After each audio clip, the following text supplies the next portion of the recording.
आखिरी वक्त तक कैलकुलेशन करने के बाद कांग्रेस ने अमेठी और रायबरेली का सस्पेंस खत्म कर दिया है। राहुल गांधी अपने ट्रेडिशनल सीट अमेठी से ही चुनाव नहीं लड़ेंगे।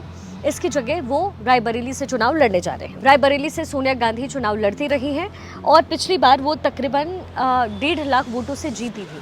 अब बीजेपी कह रही है कि ये राहुल रन छोड़ करके भाग गए हैं और उन्होंने अमेठी से लड़ने का जो हिम्मत है वो दिखाने की जगह सरेंडर किया, क्योंकि राहुल उत्तर प्रदेश में कांग्रेस की जो एकमात्र सीट है रायबरेली, वहां से चुनाव लड़ रहे हैं ताकि उन्हें स्मृति ईरानी से मुकाबला ना करना पड़े।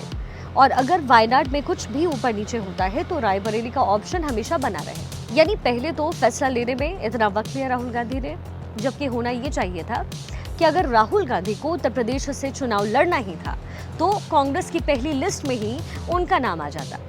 इससे होता ये कि कम से कम कार्यकर्ता ही जोश में रहते। लेकिन जैसे तैसे नाम फाइनल हुआ तो वो भी नामांकन के आखिरी दिन। अब सवाल यहाँ ये है कि क्या राहुल गांधी वाकई हिंदी हार्टलैंड में बीजेपी को चुनौती देना चाहते हैं, क्योंकि राहुल ने रायबरेली से नामांकन दाखिल किया नहीं, ये पहले कह दिया कि कुछ भी हो जाए वो वायनाड नहीं छोड़ेंगे। अब जब वायनाड नहीं छोड़ेंगे तो जाहिर है कि 2 सीटों पर सांसद रह नहीं सकते, रायबरेली ही फिर छोड़ेंगे। अब ऐसे में रायबरेली की जनता को जब ये मैसेज मिल गया है कि राहुल यहाँ से जीत भी गए तो भी वो इस सीट को छोड़ देंगे, वायनाड पहुंच जाएंगे, यानी रायबरेली में उपचुनाव होना ही होना है, यानी राहुल यहाँ से सांसद नहीं रहेंगे, तो फिर रायबरेली की जनता उन्हें वोट क्यों करे। इसलिए ये भी नहीं कहा जा सकता कि राहुल का फैसला दिल नहीं बल्कि दिमाग से लिया गया है, क्योंकि अगर इस फैसले में दिमाग लगाया गया होता तो कम से कम राहुल गांधी ये मैसेज पहले नहीं देते। अब समझते हैं कि आखिर राहुल ने अमेठी की जगह रायबरेली से चुनाव लड़ना क्यों तय किया, जबकि इससे पहले खबरें थीं कि राहुल गांधी अमेठी से नामांकन दाखिल करेंगे।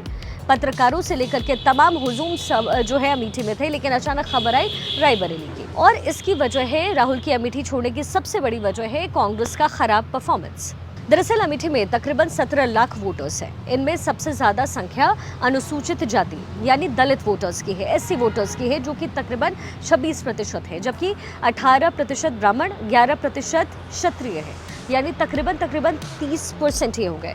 अब ऐसे में सवर्ण जो वोटर्स हैं पहले कांग्रेस को वोट देते थे, लेकिन अब ये बीजेपी के साथ गोलबंद नजर आ रहे हैं। राम मंदिर से लेकर के तमाम मुद्दों को लेकर के बीजेपी के साथ है, साथ ही जो दलित वोटर्स है वो भी बीजेपी को बढ़ चढ़कर वोट कर रहे हैं। यानी कांग्रेस का अमेठी में वोट बैंक नहीं बचा है और आंकड़े भी यही बताते हैं। अमेठी में 5 विधानसभा सीट हैं और 2022 का जो विधानसभा चुनाव हुआ वहां कांग्रेस को सिर्फ 14% वोट मिले और वो एक भी विधानसभा सीट नहीं जीत पाई। ये तब था जब अमेठी कांग्रेस का खानदानी सीट रहा है। यहाँ पर राहुल गांधी से पहले राजीव गांधी, उनके भी 4 फादर्स चुनाव लड़ते रहे। यही नहीं, राहुल गांधी की भी गलती ये रही कि वो जब अमेठी से चुनाव हारे तो उसके बाद उन्होंने अमेठी से एक तरीके से दूरी बनाई। वो चुनाव हारने के बाद सिर्फ 2 बार अमेठी गए, जबकि स्मृति ईरानी की अगर बात करें तो उन्होंने वहाँ पर अमेठी में घर बनवाया। उनके जो वोटर कार्ड है वो भी गौरीगंज का है और हर दूसरे महीने वो अमेठी के लोगों के बीच होती है, बात करती हैं, उनके साथ संवाद करती हैं। तो जाहिर सी बात है कि राहुल गांधी या कांग्रेस कभी कंफर्म ही नहीं थी कि अगर राहुल गांधी लड़े अगर अमेठी से तो जीतेंगे भी या नहीं।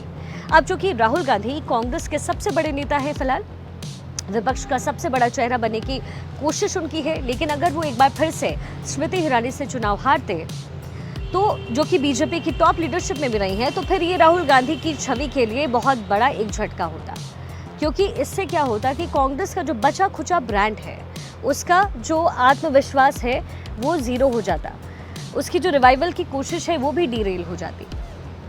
वहीं रायबरेली में जो सिचुएशन है वो थोड़ी बेटर है, वहां राहुल के लिए रिस्क कम है। एक तो रायबरेली से बीजेपी का कैंडिडेट उतना मजबूत नहीं है, दूसरा उन्हें समाजवादी पार्टी का भी साथ मिल रहा है।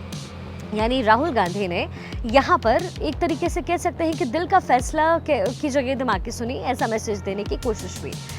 लेकिन इसके साथ ही उन्होंने ये मैसेज भी दिया कि मैं वायनाड नहीं छोड़ूंगा। अब सवाल ये है कि आखिर राहुल को रायबरेली आने की जरूरत ही क्या थी, अगर वो वायनाड को लेकर के इतना ज्यादा श्योर है। उन्होंने कह दिया है कि वायनाड नहीं छोड़ेंगे, तो फिर रायबरेली क्यों आ रहे हैं राहुल गांधी। अब अगर मगर में वो क्यों अटके रहे? इसका जवाब है रीजनल बैलेंस। दरअसल कांग्रेस के सामने इस समय बड़ी चुनौती ये है कि वो किसी तरीके से नॉर्थ और साउथ के बीच में बैलेंस रखे। जैसे कि बीजेपी के लिए कहते हैं कि वो सिर्फ उत्तर भारतीय पार्टी है, हिंदू हार्टलैंड की पार्टी है, साउथ में उसका अस्तित्व नहीं है। वैसे ही कांग्रेस की जो छवि है वो ऑल इंडिया पार्टी की जगह इस समय साउथ सेंट्रिक पार्टी की है। और अगर राहुल रायबरेली से चुनाव नहीं लड़ते तो मैसेज जाता कि कांग्रेस जो है वो नॉर्थ इंडिया में है ही नहीं, खासतौर पर उत्तर प्रदेश में, क्योंकि एक वक्त गांधी परिवार का वो गढ़ हुआ करता था जहां से सोनिया से लेकर राजीव गांधी, इंदिरा गांधी, नेहरू तक लड़े और जीते। यानी राहुल अगर रायबरेली से जीत गए कांग्रेस के पैर जमे रहेंगे। लेकिन साथ ही साथ राहुल ने मैसेज ये भी दिया कि वो वायनाड नहीं छोड़ेंगे। तो जाहिर सी बात है कि रायबरेली की जनता इस बात को समझ रही होगी। कुल मिलाकर के जो है वो इस समय स्थिति ये है कि राहुल गांधी को ज़बरदस्ती रायबरेली से चुनाव लड़ना पड़ा है। और इस लड़ाई के साथ ही देखना ये दिलचस्प होगा कि राहुल को कहाँ की जनता मानती है। रायबरेली की जनता ये जानते हुए कि शायद वायनाड के लिए वो रायबरेली छोड़ सकते हैं, लेकिन तभी पारंपरिक सीट है तो क्या कांग्रेस को वोट मिलेगा, अब ये देखना दिलचस्प होगा। लेकिन पूरा समीकरण जो है कांग्रेस का वो यही कहता है।